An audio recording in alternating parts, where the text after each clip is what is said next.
Hey everyone, my name is Matt Volkman. I am one of the Level 1 area instructors here for the Foothills Mountaineers, and I'm going to spend some time talking to us about the emergency plan portion of ARIE's plan, ride, debrief framework. And so, one of the last portions of the plan your trip portion of what you do inside your blue book is discussing what your emergency plan is with your group that you're going to go out for the day. What I'm going to do is talk you guys through, for myself personally, how I go about putting together that emergency contingency plan, sort of thinking ahead post mortem. What are some of the challenges we could face on an actual ski trip? And then how do I want to have a plan to sort of mitigate some of those challenges if they were to occur, or what sort of resources am I going to bring with to help do that? So we'll talk about sort of two important parts of that. One is how I document and sort of transcribe the actual plan and communicate that plan to an emergency contact when I go on a ski trip. And then the second part is we'll actually get into sort of the nuts and bolts of gear or resources that you have to sort of help you in that situation if sort of the unfortunate were to occur, and how to be prepared for that. So first and foremost, like, we'll actually just get into in the plan section, right? It asks you to discuss what your emergency plan is. So what should you have there? And then it says, discuss your given experience, why we think we can safely and effectively carry out the plan that we've laid out, that we've already talked about. So I think what I'm going to get into first and foremost is how I communicate about where I'm going to go on a given day and what I actually communicate with an emergency contact. So what I tend to do on a day trip or multi-day trip is actually communicate an emergency contact list with trip details to whoever my emergency contact is. And in the case that I'm sharing here, this was a trip I did last season into the Chihuahua Range near Stevens Pass in Leavenworth. It was a 3-day trip, and I went with 3 other folks, and I've got the party members' names, their cell phone, email address, who their emergency contacts is, and then who the lead emergency contact is, which is, in this case, my wife. All their contact information, and then most importantly, I lay out where we intend to go and sort of what the trip itinerary is, as well as who should be contacted and when if we don't return on time. So I lay out this is when we expect to be done, and this is if you don't hear from us or we're not home by a certain time. At that point, you should contact emergency authorities. So in this case, it's the Chelan County Sheriff, right? If I were to not return past that time, and it tells my emergency contact, my wife, what they should communicate to the Chelan County Sheriff's Office about where we're going and what resources we have and what our emergency plan was if there were an injury or an emergency that actually occurs. So I have that all documented on one page.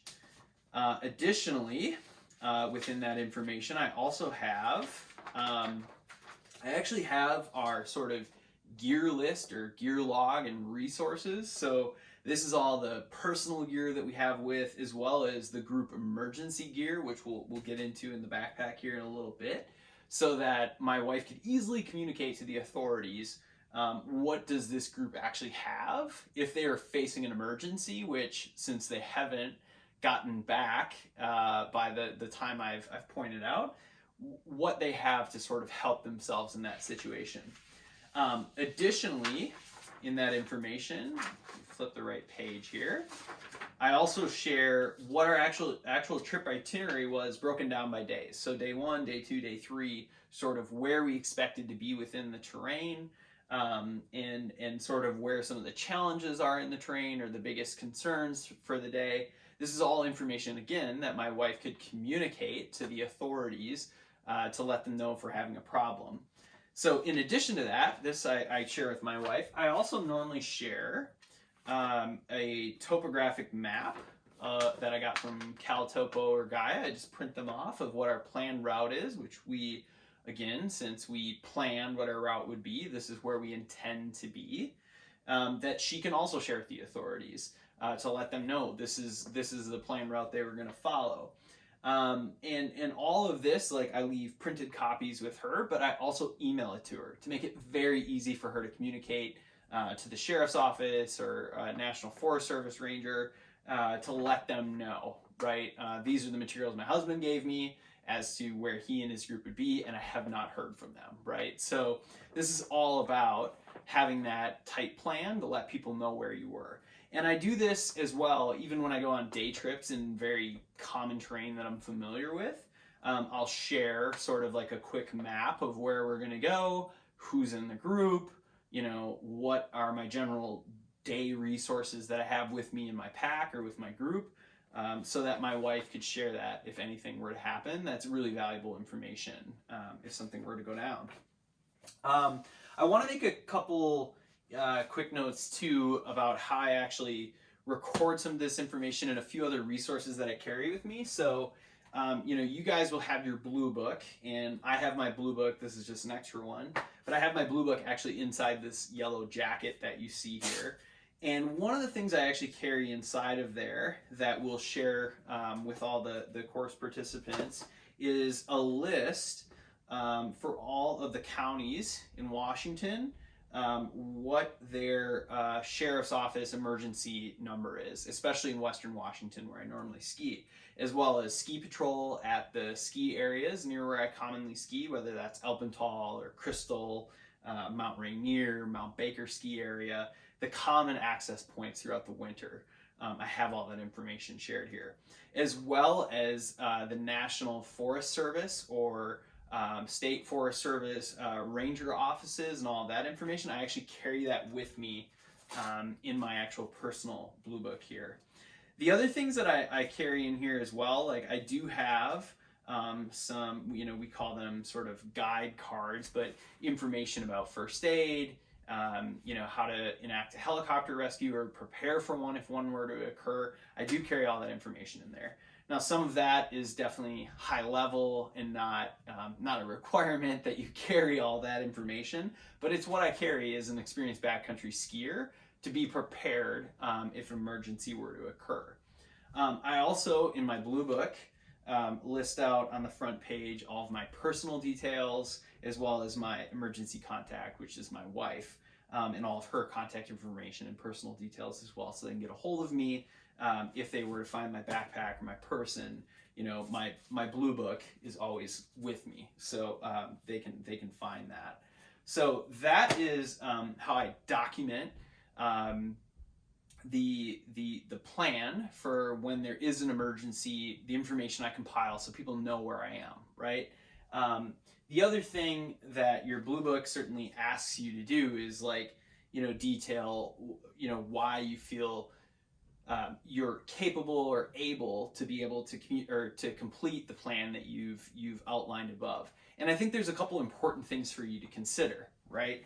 You want to consider, you know, what's your experience within the area, you know, how well do you know the terrain, but also, you know, what resources you have or confidence you have, risk tolerance within the group to achieve the objective based on how complex the terrain is, you know, how long the trip is anticipated to be.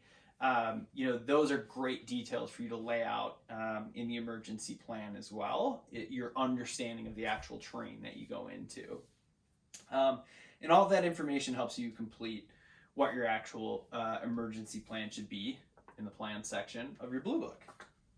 So with that, I'm going to sort of shift gears here a little bit. We'll set all this stuff to the side of the emergency plan, and I'll actually get into a little bit the actual gear I carry in my backpack to help me mitigate an issue or manage an issue if an actual emergency were to occur, whether that's an injury or an avalanche, or something that would delay the group, so that you know, if we had to enact that emergency plan, what resources we have. And I think a couple important things to point out are the fact that, especially here in the Cascades, if you think about in the winter, we have a really deep snowpack. We have really dense, challenging terrain, whether that's treed or steep or cloud cover. We have a challenging environment that we're often going into when we go from a trailhead into the backcountry skiing. So a more realistic expectation in most instances is to assume that if something were to occur, whether that were an avalanche like we discussed, or if that were to be just a general injury of a variety of sorts, that our number one responsibility as the partners in the group would be to carry gear to actually help stabilize or keep comfortable, keep warm that person for evac eventually, right? It's very challenging if you actually think about what it would take to try to like take someone out of the backcountry once they're injured.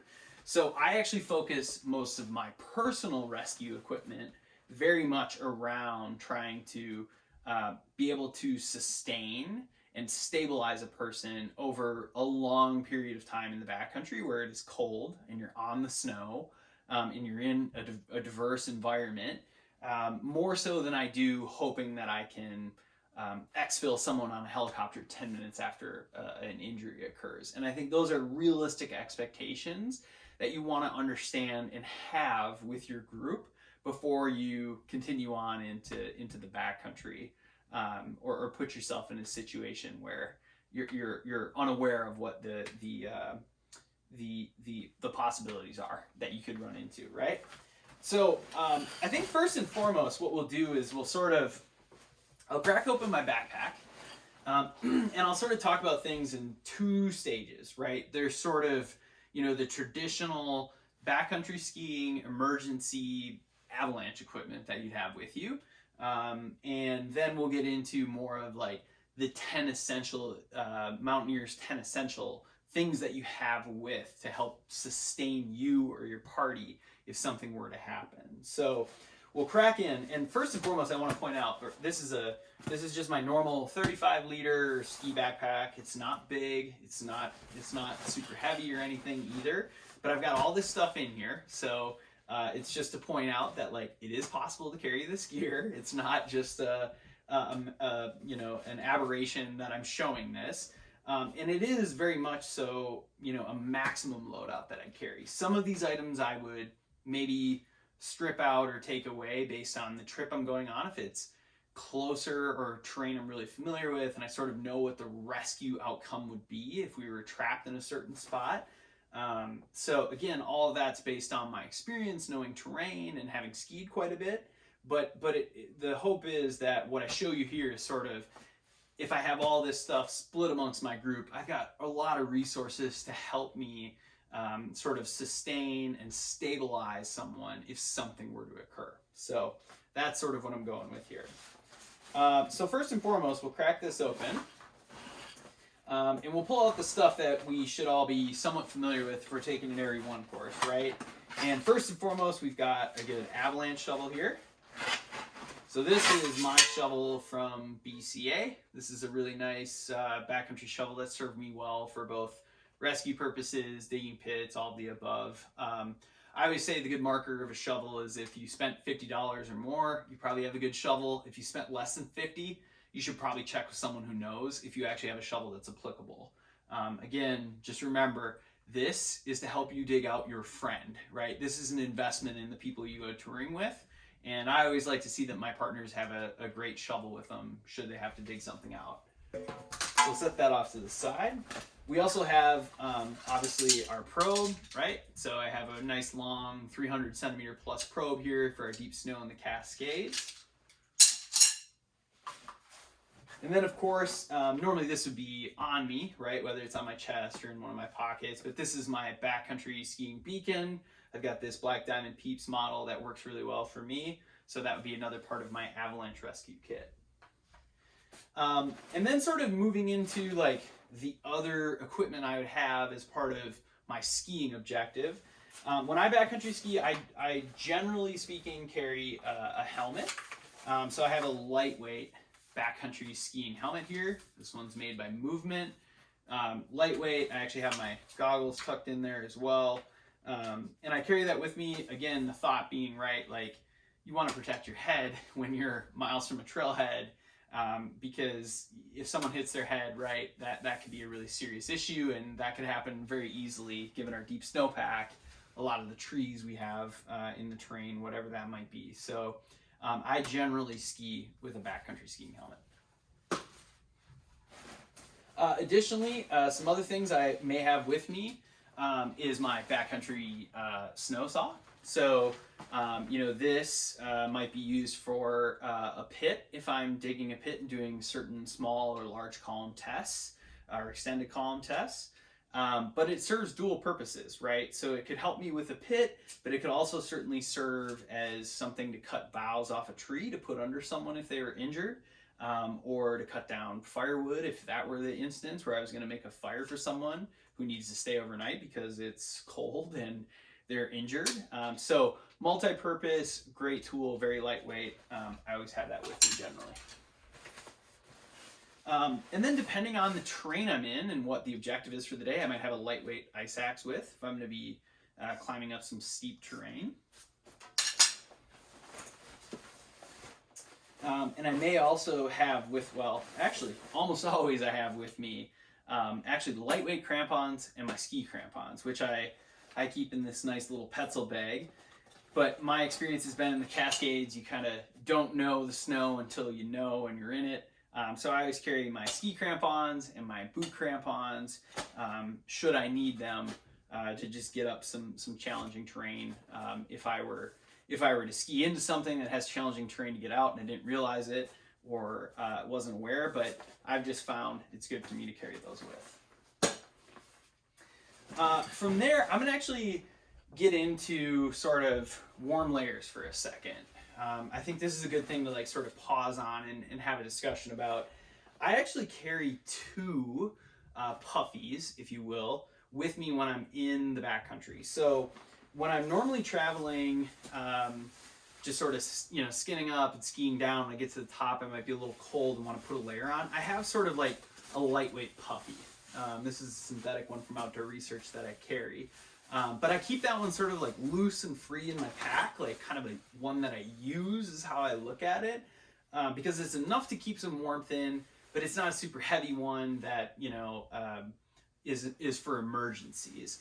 So I like to think of this as the one that I actively use, and then I have an emergency one. And behind me, I actually laid out just some examples to share that point with you guys. Like this sort of lightweight, traditional Patagonia puffy is something a lot of people might have in their pack and think, oh, I run hot when I'm going uphill, and that's enough for me. Right, when I get to the top and I'm a little cold, or if I get to the bottom and I'm a little cold. And you're probably right. It probably is. It is enough for me too.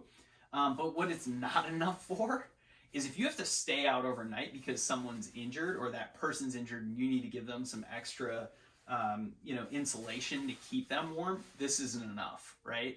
So I very much like to think of this as like, this is my active use that I might use if someone were injured and I need to still keep myself warm.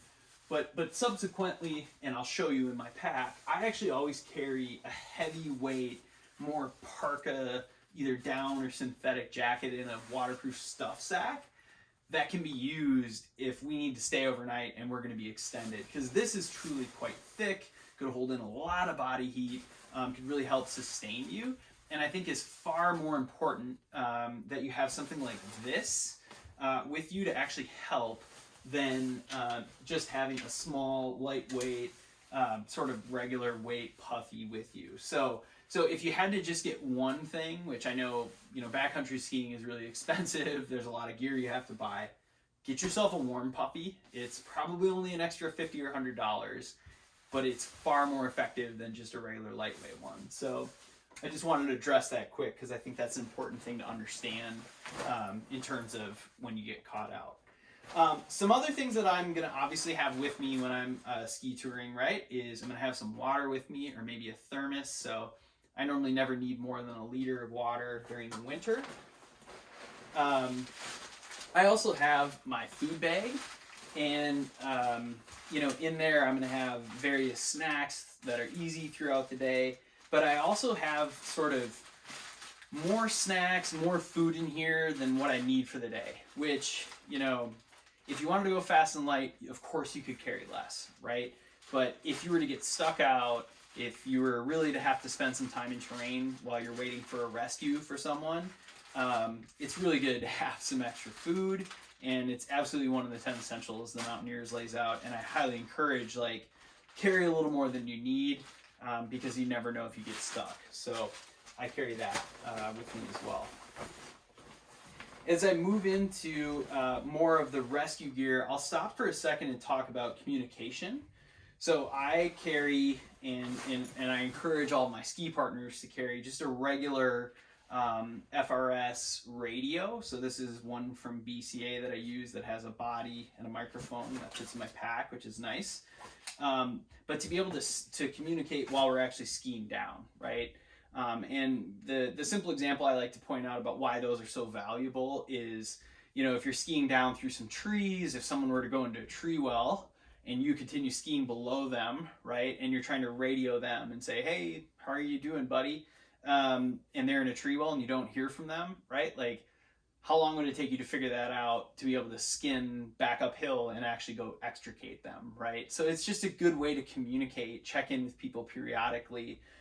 Also, if you're using some travel techniques to spread people out, easy way to communicate across not too far of a piece of terrain, and keep the group together and understand what's going on. So I think radios are really important in the backcountry, and I almost always carry one when I'm skiing.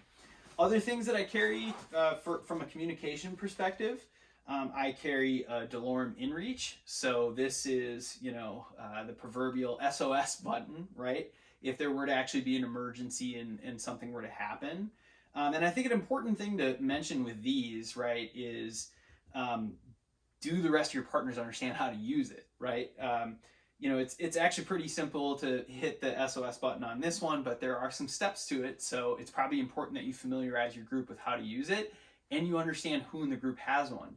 Especially if, right, the first skier has the DeLorme and he's in an avalanche or something like that. It's important to know those things. What would be your contingency plan if that happens? So again, more things to think about, communicate, and have inside your plan.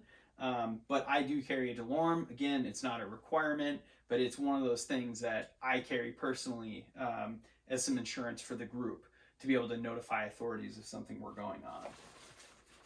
I'll set that to the side. I also carry my cell phone, which I'd show you, but I'm recording this video on it. And cell phones, what's important to realize, right, is while cell service is getting better and better and better in the Cascades, and I'm finding more frequently that it's available at the ridge tops of a lot of peaks that it wasn't before, you can't count on it, right? So again, it all comes down to your familiarity with the terrain. Have you been there before? Has cell phones worked? And having that documented in yourself, in your emergency plan, but also understanding that it's likely that your cell phone weren't going to work, and it's best you almost assume it wasn't going to work. So what's your exfil plan? Would it be that if there's an injury, one person would go out, the rest of the people would stay with the injured party and pool the resources that you have available to take care of them? How are you going to? What's going to be your communication plan? And it may result that your communication plan is the old-fashioned, someone walks out and tells someone. So don't depend on your cell phone. They are a great tool. Service is getting better. Gaia is making things easier, but it is not an end-all be-all when you're in the backcountry, especially here in the Cascades where the terrain is really dense and challenging. Additionally, some of the other things that I have in my pack, I have my backcountry ski repair kit. So this is all focused on kind of what I call the small problem that could be a big problem, right? Someone's binding breaks, someone's pole breaks, someone's skins fail. Things like that are what this aims to solve, as well as I have a few more items of the 10 essentials in here. I have some fire starters, lighters, a couple other materials that could be used to sort of MacGyver some things. And I'll actually make you guys a video a little bit later on where I'll actually crack open my repair kit so you can see it. But everything that I've got in here solves pretty much 99% of the problems you can face in the backcountry. But again, it's all about sort of preventing a small problem or a medium-sized problem from being a bigger problem when it comes to gear. So I'll set that off to the side.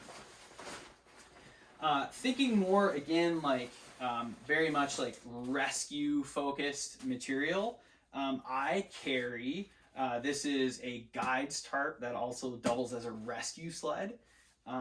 So this is really a great one that I personally like. You know, it works great as a shelter if you're going to dig a trench, or sort of, you know, rig something between some trees or something like that. Lots of options, but as a sled, it works pretty good, but you need to have experience on how to use one of these things, how to put it together efficiently to make sure someone doesn't fall out of it. And not to mention, like I've already mentioned, it's really challenging to actually drag someone out of the backcountry if you're a couple miles in through some challenging terrain and very deep snow and variable terrain. So again, as much as this is a rescue sled that I can put together with sort of the components in here and my shovel and my skis with holes in the tips, I almost look at this more as a shelter to sort of, again, sustain and stabilize someone than I do an exfil sled. So, but I do carry a sled / shelter. Additionally, another thing that I carry, and again, this might be something I split up amongst the group, if someone were to get injured, right, and you're going to have to spend a long night, I've got a really lightweight titanium sort of cup and very tiny stove and fuel pot, and some tea bags inside here.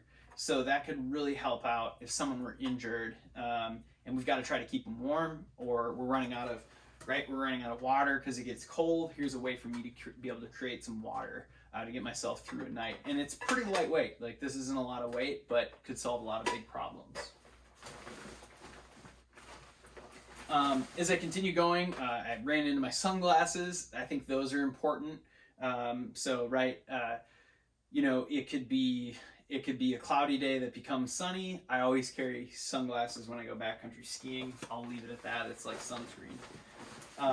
Additionally, things that I'll find in my pack, you'll see heavyweight mittens, right? So I've got, these are waterproof with like pretty burly sort of warm gloves inside that, again, it's all about like if you had to stay out overnight, your hands were cold, these are the ones that stay in my pack. I actually don't think I've ever used these, but that's kind of the point, is like they are very warm, very waterproof, very cascade proof mittens that stay in my backpack for an emergency because I need to be able to use my hands.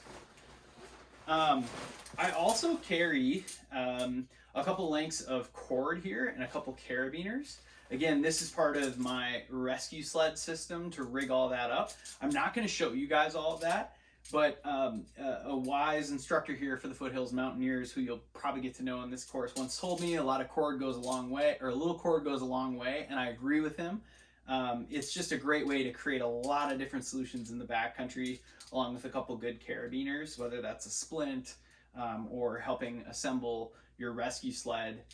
Just some good lightweight 5mm cord, very cheap at REI. Good thing to bring with. Additionally, so we talked about parkas before, right? So we talked about big parka, little active jacket. This is my big parka. I've got it in a waterproof stuff sack here. And again, the whole idea of this one is, this is sort of my oh darn jacket. Like if someone were to get injured, I've got a really heavyweight, you know, thick down puffy jacket in here that I can use for insulation, either for myself or an injured party if that were to occur. But I keep that one protected in the bottom of my pack. Important, I've got my first aid kit. So, you know, first aid kits can really vary. This is actually one I found to be pretty well put together. It's like a lightweight waterproof one from Adventure Medical Kits. It has a lot of the tools and resources in here. I think I added a couple things like some quick clotting, you know, sponges, as well as like a tourniquet band, just to solve, you know, really big problems. But I encourage everyone take a wilderness first aid course. If you're going to backcountry ski a lot, it's good to understand those things and what should actually be in a first aid kit. But I've always got that in my pack. I do carry, in this instance, since I have like a really nice like tarp shelter, I do carry a small emergency blanket as well. And I'll show you some examples of some other things I might carry if I don't have that tarp with me. But again, another layer of protection for an injured party or myself if something were to happen. And then I also carry just like a small lightweight sit pad or sort of foam pad, and this could be used for a variety of things, right? This could be a splint for an injury, wherever that might be on the body. It can also be something to help get an injured person off the ground. I know it's not big, but if everyone in your party has one, you got a full length. That's what I always like to tell everybody. But really useful, very light. I forget it's in my pack almost always. And then last but not least, sort of deep in my pack, hopefully this is a little humor for everybody. I consider it part of my emergency equipment, but I carry a bathroom kit, right? I've got some toilet paper, I've got a blue bag, there's some wet wipes in there, and there's actually a garbage bag too, if things were to get aggressive, and some hand sanitizer. So that's something I carry. If you know, you know. If you don't know, you will know someday. But carry a bathroom kit. It's just the best way to keep the backcountry clean and yourself as well.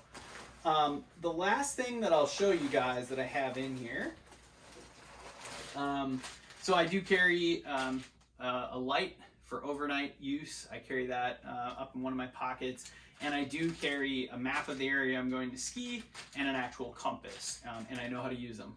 And I would encourage you, if you haven't spent time learning orienteering or how to use a map and a compass, it's important to use it. I do have Gaia on my phone. I use it all the time. I use CalTopo. I use all the digital resources. They're very helpful, but phone batteries die, right? Especially if you get held out overnight. So knowing how to use this stuff is really important, and I always carry it with me. And then the very last thing I've got one other thing that I'll show you in my pack is, so I do always carry in the winter, I carry sort of like hand warmers, just a couple of these little hand warmers. In my top pocket. Those are just great to have for a variety of reasons if something were to happen. But then I also carry sort of in the top pocket here that's accessible during the day, sort of my like quick repair kit. So I've got some really long Volet ski straps. That solves a lot of problems in the backcountry. If you want to learn more about how, Google it. There's a ton of videos to show you. I carry some ski leashes in there for my binding since I don't use brakes. I've got a credit card to scrape ice off my skins or skis, as well as some ski wax to put wax on my ski bases or on my skins if they're for whatever reason not moving along smoothly. I've got that with me. And that's all stuff that I sort of use on a frequent basis that I keep in my top pocket. And then the last thing that I bring in my side pockets here, I just have some really basic stuff. I've actually got sunscreen. The sun always surprisingly pops out in the Cascades, is what I've found. And then I've got, some various lip balm throughout the day. But that is pretty much what I bring with me for a day tour in the Cascades. So I hope you guys found that helpful, and it helps you develop your emergency plan, helps you have an understanding of what your group could have together for emergency equipment and resources should something happen. And if you have more questions, don't hesitate to reach out to one of the instructors and ask us. Thanks.